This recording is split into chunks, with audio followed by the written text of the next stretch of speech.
Allez, salut à toi et bienvenue sur la chaîne. Aujourd'hui, petite vidéo bilan lecture de la semaine où on va retrouver des mangas récents, des mangas un peu plus vieux.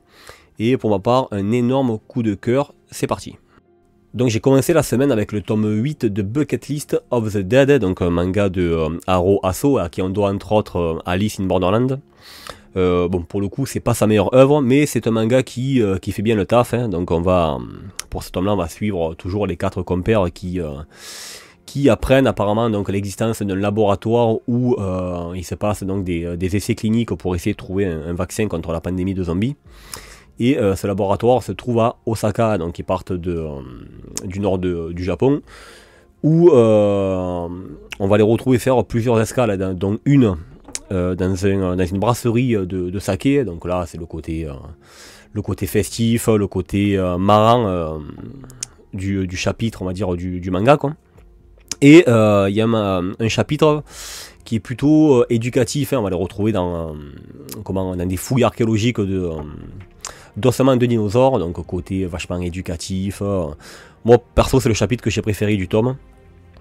Donc voilà, c'est comment dire, c'est pas ma meilleure lecture de la semaine, mais ça se présente plutôt bien, quoi. En tout cas, hâte de découvrir la suite et surtout la fin du manga, quoi. Ensuite, on part du côté de chez Ki-hoon avec Val Alien The Black Iron. Où, ma foi, quand Ki-hoon a annoncé cette œuvre, quoi, j'ai été pris sous le charme des planches, quoi. Je trouve que la patte graphique est vraiment très très jolie, quoi. Vachement maîtrisée, quoi. Et ben, pour le coup, c'est la première chose qui m'a donné envie d'acheter ce manga, quoi. Ensuite, au niveau de l'histoire, alors on va faire simple, hein. En gros, on va suivre un samouraï du XIIIe siècle qui, ma foi, est invoqué par une Valkyrie dans un monde entre guillemets isekai, quoi, qui doit se battre en gros contre l'invasion romaine. Voilà. Donc voilà, ce qui m'a plu, c'est ce côté où on mélange 13e siècle japonais contre 1er siècle romain, donc des samouraïs, enfin du moins un samouraï qui va se battre contre des centurions, quoi. Donc l'intrigue et le début du speech est plutôt sympathique, quoi. En tout cas, bravo à Ki-hoon, parce que peut-être que là, ils nous ont trouvé une belle petite pépite. Ensuite, là, on part du côté un peu plus sombre avec du Hideshi Inoue. À savoir que déjà, moi, je suis fan de Hideshi Inoue, qui est un mangaka qui s'est fait connaître par Osamu Tezuka. Donc, on n'est pas sur une des dernières générations de mangaka, quoi. C'est un personnage qui aime l'horrifique glauque, j'aurais envie de dire, quoi. Et Panorama de l'enfer, qu'est-ce que c'est? Donc, c'est on va dire, une tranche de vie où on va suivre un peintre qui, alors déjà, peint avec son propre sang, hein. Donc le manga commence sur une note très noire, où on le voit en train de se charcuter pour récupérer son sang pour pouvoir faire ses propres toiles. Et à travers ces toiles, donc, il va nous présenter 13 de ses œuvres, et qui nous raconte l'histoire de sa famille, hein, donc du grand-père, du père, de sa femme, de sa mère, de ses enfants, quoi. Et on apprend, voilà, que chaque personnage de sa famille est complètement ahuri. Ahuri, même psy, quoi. Donc voilà, c'est pas une œuvre que je recommanderais pour commencer du Hideshi Inoue, mais en tout cas, en tout cas pour ma part, c'est une superbe expérience, quoi. Ensuite, on va continuer avec toujours du Hideshi Inoue et le chat noir, hein. Donc le chat noir, qu'est-ce que c'est? C'est l'histoire d'un chat noir qui se retrouve, on va dire, malgré lui, abandonné par sa famille, car ses frères et sœurs se font adopter, on va dire, par des humains, quoi. Lui non, pourquoi? Parce que c'est un chat noir qui, le chat noir inspire la malédiction, du moins au Japon, quoi, et les humains le prennent un petit peu à partie, ils lui envoient des cailloux, tout ça, quoi. Et à travers ce recueil, il va nous raconter donc 4 histoires qui l'ont carrément marqué, quoi. Donc des histoires plutôt sombres, quoi. Donc je vais pas te faire un discours sur chacune des histoires, hein. Ça sera à toi de décider de le découvrir ou pas.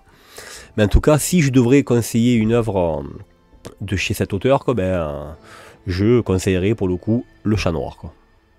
Et ensuite, une œuvre qui m'a profondément ému, donc des éditions Cornelius, Non Namba, donc de Shigeru Mizuki, quoi. Donc pour parler de cette œuvre, à savoir que Mizuki est un jeune, hein, donc il est le deuxième fils donc d'une fratrie de trois petits garçons, quoi, où ses parents avaient à l'époque donc une femme de ménage, quoi, Nonnomba, qui lui racontait des histoires donc de monstres, donc des divinités japonaises qui sont nommées les yokai. Tu as certainement dû entendre parler donc des yokai, et qui est devenu par la suite donc Shigeru Mizuki le spécialiste des yokai donc au Japon, quoi.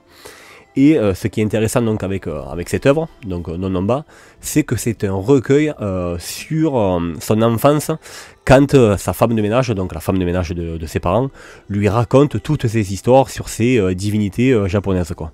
Et honnêtement, c'est super intéressant. On sent que le personnage, pour le coup, a connu la guerre, hein, à savoir que effectivement Mizuki, donc qui est né, si je dis pas de bêtises, en 1922, et enrôlé donc dans l'armée japonaise, et qui est traumatisé de la Seconde Guerre mondiale. À savoir qu'il a perdu un bras, qu'il a contracté la malaria. Enfin bon, ça a été pour lui un fardeau de A à Z, quoi. Et bien sûr, les armes nucléaires, là, ça l'a complètement choqué, quoi. Et c'est vrai que tout ça, on le retrouve à travers toutes ces œuvres qu'il a pu faire tout au long de sa carrière. Et je crois qu'il continue encore à écrire, si je dis pas de bêtises, donc il a 93 ans à l'heure actuelle, quoi. Ce qui est énorme, quoi. Et voilà, pour ma part, c'est vraiment un mangaka que je recommande, du moins. Voilà, il faut au moins lire une de ses œuvres.